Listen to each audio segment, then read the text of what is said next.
নমস্কাৰ মোৰ প্ৰিয় বন্ধু বান্ধৱী সকল বিশেষ এটা কথাৰ কাৰণে আপোনালোকৰ ওচৰলৈ আজি এনেকৈ আহিব লগা হৈছে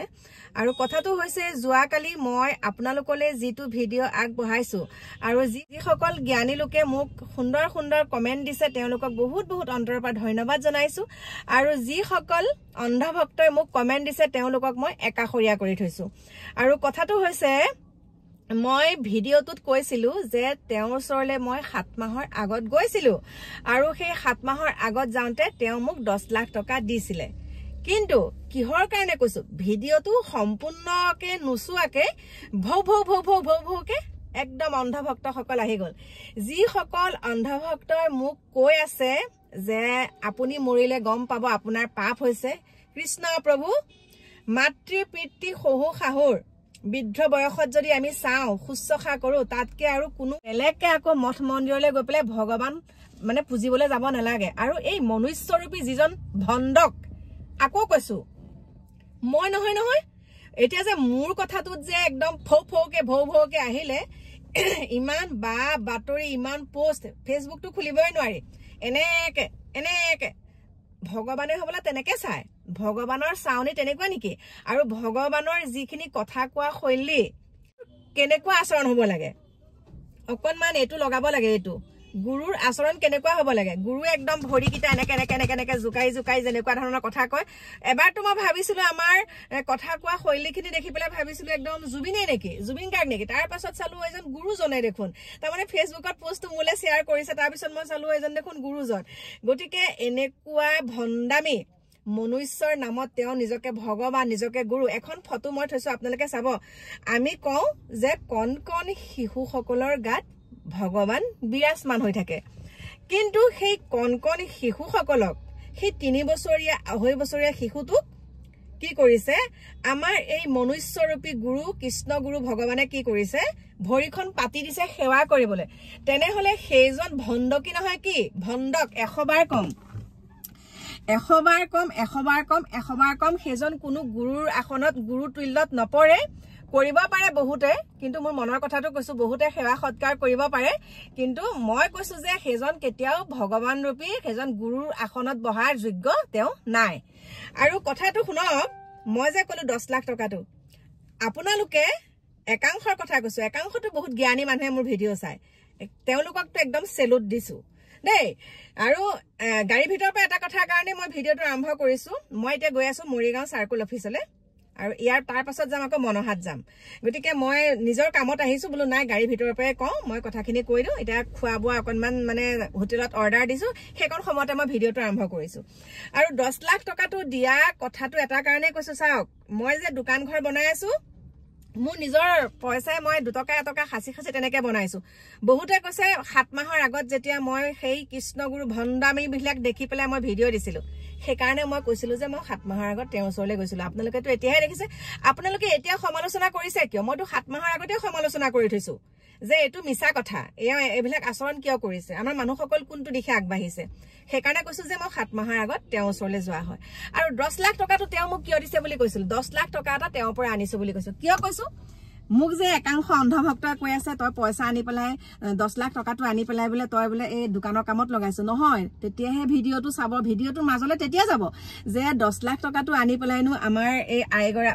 কল্পনাইনো কি কৰিলে 10 লাখ টকাটো লৈনো কল্পনাই কি কৰিলে ৰচোন চাও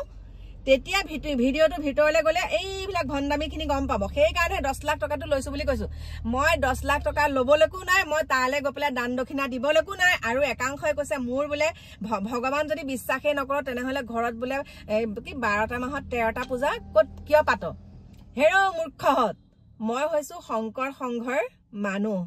শংকৰ সংঘৰ সংগী মই গতিকে মোৰ ঘৰত তহঁতে কেতিয়া দেখিলি আমাৰ ঘৰত পূজা পাতল কৰা কেতিয়া দেখিলি মই মঠ মন্দিৰলৈ যাওঁ মই কৰবাত যাওঁ তাত মই পূজা পাতল নকৰো যাওঁ ভিডিঅ' যিহেতুকে বনাও সেইকাৰণে মৃত্যুঞ্জয় মন্দিৰ যাওঁ যতে নাযাওঁ মই লোকঢাক কৰি নাযাওঁ মই য'ত যাওঁ মই ধুনীয়াকে ভিডিঅ' কৰি দিওঁ যে মই আমুকত আহিছো মই তামুকত আহিছো কিন্তু মোৰ ঘৰত মই কেতিয়া পূজা পাতল পাতিছো কেতিয়াও নাপাতো পূজা পাতল কেতিয়াও পতা নাই পূজা পাতলৰ নামত মোৰ ঘৰত কেতিয়াও একো হোৱা নাই আৰু তুহুতে মানে যিমানে যি কৈ থাক মোৰ স্থিতিত মই অটল আছো আৰু এটা কথাই আগৰ পৰাই বিশ্বাস নকৰো অন্ধবিশ্বাস এইবিলাক একেবাৰে অন্ধবিশ্বাস একাংশৰ কি হৈছে মন মগজু মানে বেয়া হৈ পেলাই আজি এটো পাই এনেকুৱা পাইছো ভগৱানৰ ওচৰত সেইজন মানুহে ভৰিকিটা ধুলে কিন্তু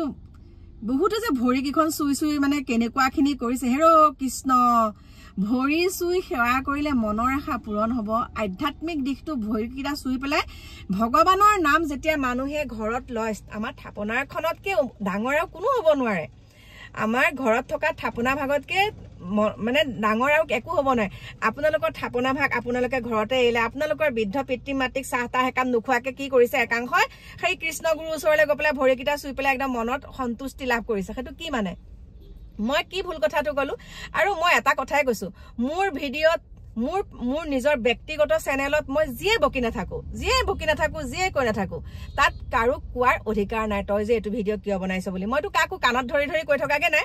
মই কাৰোবাক কৈছো নেকি যে মই ভিডিঅ দিছো তুহুতে চা তুহুতে এনেকুৱা কৰ তেনেকুৱা কৰ যদি তুহুতৰ ভিডিঅ দিবলৈ মন আছে মোক বেয়াকে কমেন্ট কৰাতকে তুহুতে ক মোক যে তুহুতে বেয়া কমেন্ট কৰিছো মই দিয়া ভিডিঅটোত তুহুতৰ অকাত আছে জানো যে মও এটা ভিডিঅ কৰি পেলাই এনেকে কওঁ তুহুতে কমেন্টহে দিব পাৰিবি তুহুতৰ ভিডিঅ বনাবলৈ অকাত থাকিব লাগিব কাৰণ আমি শুদ্ধত আছো কাৰণে আমি একদম ফেস টু ফেস কেমেৰা আগত লৈ পেলাই আমাৰ মনৰ কথা প্ৰকাশ কৰিব পাৰিছো আৰু তুহুত যে অশুদ্ধ তুহুত যে গাতত সোমাই থকা হিয়াল সেইকাৰণে তুহুতে কি কৰে এনেকে মূৰটো উলিয়াই অকনমান লিখি দিলে গ'ল আৰু তুহুত চুকত সোমাই থাকোতেই যাব কিন্তু মোক সমালোচনা কৰা মই কিবা বেয়া কাম কৰিছো মোক সমালোচনা কৰি তুহুতে কি পাবি মই জনাত মোৰ যিখিনি কথা মই বেয়া দেখিছো সেইখিনি মই ব্যক্ত কৰিমে কোনোবাই চাই চাব কোনোবাই নাচাই নাই সোৱা সকলে মোক যিখিনি কৰিব লাগে কৰি আছে আৰু নুসোৱা সকলে মোক যিখিনি কৰিব লাগে কৰি আছে গতিকে মোৰ নিজৰ কাম নিজে কৰি গৈ আছো মোৰ পাপ লাগে মোৰ দুখ লাগে কি লাগে লাগি থাকক আৰু এটা কথাই কৈছো তেওঁ পা মই 10 লাখ টকা কোনো পধ্যে কিয় দিব বাও মোক 10 লাখ টকা আৰু মইনো আনিম কিয় পাপৰ ধনু নাতে বলে বাপৰ ধনেও নাতে গতিকে মই যিটো কষ্ট কৰিছো সেই কষ্ট কৰে এটকাকে গুটাই মই আজি এনেকে আছো দেই মই লাজ নকৰো কবলে লাজ কেতিয়াও নকৰো এটকাকে গুটাই আজি মই এনেকে এখন কিন্তু মোৰ নিজৰ গাড়ী মই বাহাদুৰি কৰা না এখন মোৰ নিজৰ গাড়ী আৰু এইখন মোৰ 4 নম্বৰৰ গাড়ী এতিয়া যে মই এখনত বহিছো এখন মোৰ 4 নম্বৰৰ গাড়ী মোৰ লৰাই লোৱাটো বেলেগে কথা মোৰ লৰা বুৱাৰীয়ে লোৱা গাড়ী কিখন বেলেগ কথা কিন্তু এখন মোৰ 4 নম্বৰৰ গাড়ী আৰু হয় নে নহয় মানুহক ওচৰৰ মানুহক সুধি বিহত দেই মই ভিডিঅ বনাই খাই থাকিব নালাগে মই মোৰ নিজৰ মুক্ত কণ্ঠৰে মই কিছুমান কথা বেয়া পাওঁ সেইকাৰণে মই নিজৰ এটা চেনেল খুলি লৈছো ব্যক্তিগত চেনেল যে মোৰ মনৰ কথাখিনি মই প্ৰকাশ কৰো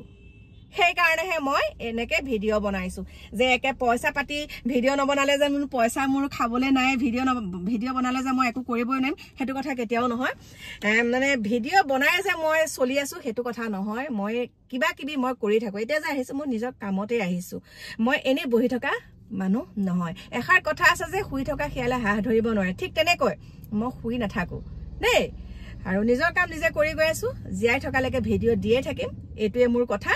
আৰু সেই ভণ্ডকজনক মই কেতিয়াও মানে বিশ্বাস নকৰো 100 বাৰ কৈছো নকৰো জুনে যি কয় কৰি থাকক মইহে নকৰো তুহুতে কৰি থাক তুহুতে কৰি পেলাই তুহুতে ডাঙৰ মানে ভাল ৰেংকৰ চাকৰি পাইছো ঘৰ দুৱাৰ একদম তুহুতে অট্টালিকা সাজিব পাৰিছো মাৰা বাপেৰক তুহুতে একেবাৰে বৰ সুন্দৰ জায়গাত ৰাখিছগে ক'ত ৰাখিছগে অনাথ আশ্ৰমত ৰাখিছগে কৃষ্ণ গুৰু শৰণ লৈ গতিকে ইমানখিনিয়ে কলো লগ পাম আপোনালোকক নতুন এটা ভিডিঅ'ৰ সৈতে এতিয়া খাই লওঁ তাৰ পিছত আহি আছো এতিয়া বাই বাই